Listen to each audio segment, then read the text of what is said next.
দর্শক ঠিক আমি এই মুহূর্তে সংযুক্ত হয়েছি উত্তরের জেলার নীলফামারী যে তিস্তাপাড়া অঞ্চল, সেই তিস্তাপাড়া অঞ্চল থেকে ঠিক আমি এই মুহূর্তে সংযুক্ত হয়েছি। ঠিক আমার মাধ্যমে আপনাদের যদি একটু জানিয়ে রাখি যে আজকে এই তিস্তাপাড় ঘেঁষে যে বাংলাদেশ জামাত ইসলামীর যে মহাসমাবেশ, সেই সমাবেশ ঠিক এই মুহূর্তে এখানে চলমান রয়েছে এবং সমাবেশের স্থলে আর অল্প কিছুক্ষণের মধ্যে এসে উপস্থিত হবেন বাংলাদেশ জামাত ইসলামের যে নায়েবে আমির ডক্টর শফিকুর রহমান। ঠিক তিনি আর অল্প কিছুক্ষণের মধ্যেই এই যে সমাবেশের স্থলে এসে উপস্থিত হবেন, যেমনটি আমরা জেনেছি এখানকার আয়োজক কমিটির মাধ্যমে। এবং সব মিলে যদি আমি আপনাদেরকে একটু আমার মাধ্যমে একটু জানানোর চেষ্টা করি যে আজকে সকালবেলা থেকে আমরা দেখেছি বিভিন্ন লোকালয়ে থাকা যে বাংলাদেশ জামাত ইসলামের যে দলীয় সমর্থকবৃন্দ যারা রয়েছেন ঠিক তারা ধীরে ধীরে বিভিন্ন যানবাহন কিংবা তারা পায়ে হেঁটে এই সমাবেশের স্থলে এসে সংযুক্ত হয়েছেন। আমরা সকাল থেকে দেখেছি রোদকে উপেক্ষা করেই তারা এখানে বসে রয়েছেন এবং তারা যেমনটি বলছেন যে আজকে তাদের দলীয় প্রধান যিনি ডক্টর শফিকুর রহমান, তিনি তাদের উদ্দেশ্যে আজকে বক্তব্য রাখবেন। সেই বক্তব্যকে ঘিরে আগামী দিনে ন্যায় ইনসাফ ভিত্তিক সমাজ ব্যবস্থা বিনির্মাণে তারা যে অগ্রণী ভূমিকা রাখবেন, সেই ভূমিকার নিমিত্তে তারা তাদের যে দলীয় প্রধান, সেই দলীয় প্রধানের বক্তব্য শুনে তারা আগামী দিনে তাদের যে ভোট প্রত্যায়, সেই ভোট প্রত্যায়ের বিষয়ে তারা সিদ্ধান্ত গ্রহণ করবেন। এবং সব মিলে যদি আমি আপনাকে বলি যে আজকের এই সমাবেশকে ঘিরে এই মুহূর্তে এই সমাবেশ স্থল অনেকটাই কানায় কানায় পরিপূর্ণতা অর্জন করেছে এবং এখানে বিভিন্ন প্রত্যন্ত গ্রামীণ অঞ্চলে থাকা যে ভোটাশ্রী মানুষ থেকে শুরু করে বাংলাদেশ জামাত ইসলামীর যে তৃণমূলের যে নেতৃবৃন্দ যারা রয়েছেন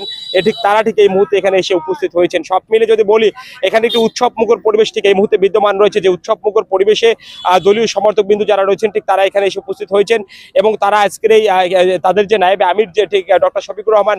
তিনি এখানে বক্তব্য রাখবেন। তার বক্তব্যকে ঘিরেই এখানে একটি উৎসব মুখর পরিবেশ রয়েছে এবং এখানকার দলীয় সমর্থক বিন্দু যারা রয়েছেন তারা আমাদের যেমনটি বলছেন যে তাদের যে দলীয় প্রধান যিনি রয়েছেন ডক্টর শফিকুর রহমান, ঠিক তিনি যেমন নির্দেশনা প্রদান করবেন, সেই নির্দেশনাকে ঘিরে আগামী জাতীয় সংসদ নির্বাচনে তারা অংশগ্রহণ করবেন, যেমনটি তারা জানিয়েছেন। এবং সব মিলে যদি আমি আপনাকে বলি ঠিক এই মুহূর্তে তিস্তাপাড়া অঞ্চল অনেকটাই কারায় কারায় পরিপূর্ণ রয়েছে এবং নীলফামারী যে নির্বাচনী পরিবেশ, নির্বাচনী আমেজ, সেই নীলফামারীর নির্বাচনী আমেজ অনেকটাই উৎসব মুখর রয়েছে, যেমনটি আমি ঠিক আজকের এই সমাবেশের স্থল থেকে আপনাদেরকে একটু জানাচ্ছি। ঠিক এই মুহূর্তে আমাদের সাথে সংযুক্ত হয়েছে তিস্তাপাড়া অঞ্চলে আজকের সমাবেশের স্থলে যারা এসেছেন দলীয় সমর্থক বিন্দু, আমরা একটু তাদের সাথে কথা বলবো। আপনি কোথা থেকে এসেছেন আজকে সমাবেশের স্থলে? বেরুবন থেকে এসেছেন। এখানে আসার মধ্য দিয়ে আজকে বাংলাদেশ জামাত ইসলামীর যে নায়েবে আমির ডক্টর শফিকুর রহমান বক্তব্য রাখবেন, সেই বক্তব্যের পরপরই আপনারা কি সিদ্ধান্ত নেবেন? আমার দাঁড়িপাল্লাতে ভোট দিবি। দর্শক ঠিক আপনারা যেমনটি শুনছিলেন, তারা যেমনটি বলছেন যে আজকে ঠিক তাদের যে দলীয় প্রধান ডক্টর শফিকুর রহমান, তিনি এখানে আসবেন এবং এখানে এসে তিনি বক্তব্য প্রদান করবেন এবং তার বক্তব্যের পরপরই তারা তাদের যে সিদ্ধান্ত রয়েছে সেই সিদ্ধান্তের জায়গায় দাঁড়িয়ে তারা বাংলাদেশকে একটি ন্যায় ইনসাফ ভিত্তিক সমাজ ব্যবস্থা বিনির্মাণের জন্য ডক্টর শফিকুর রহমানের হাতকে শক্তিশালী করে আগামী প্রধানমন্ত্রী হিসেবে তাকে তারা দেখতে চাচ্ছেন, এমনই প্রত্যাশার কথাও তারা ব্যক্ত করছেন। সব মিলে যদি আমি আপনাদের একটু আমার মাধ্যমে একটু জানানোর চেষ্টা করি যে ঠিক এই মুহূর্তে বাংলাদেশ জামাত ইসলামের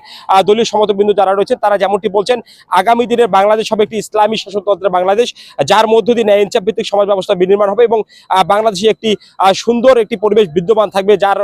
যার মধ্য দিয়ে আগামী দিনে বাংলাদেশে কোনো রকমের দুর্নীতি কিংবা কোনো অন্যায় ভিত্তিক যে চিত্রপট সেটি বিরাজমান থাকবে না এবং একটি ইনসাফের সমাজ ব্যবস্থা কায়েম হবে, এমনই প্রত্যাশার কথা জানাচ্ছেন এই সমাবেশের স্থলে আসা বাংলাদেশ জামাত ইসলামের যে কর্মী সমর্থক বিন্দুরা। এই ছিল তিস্তাপাড়া অঞ্চল থেকে আমার কাছ থেকে সর্বশেষ খবর।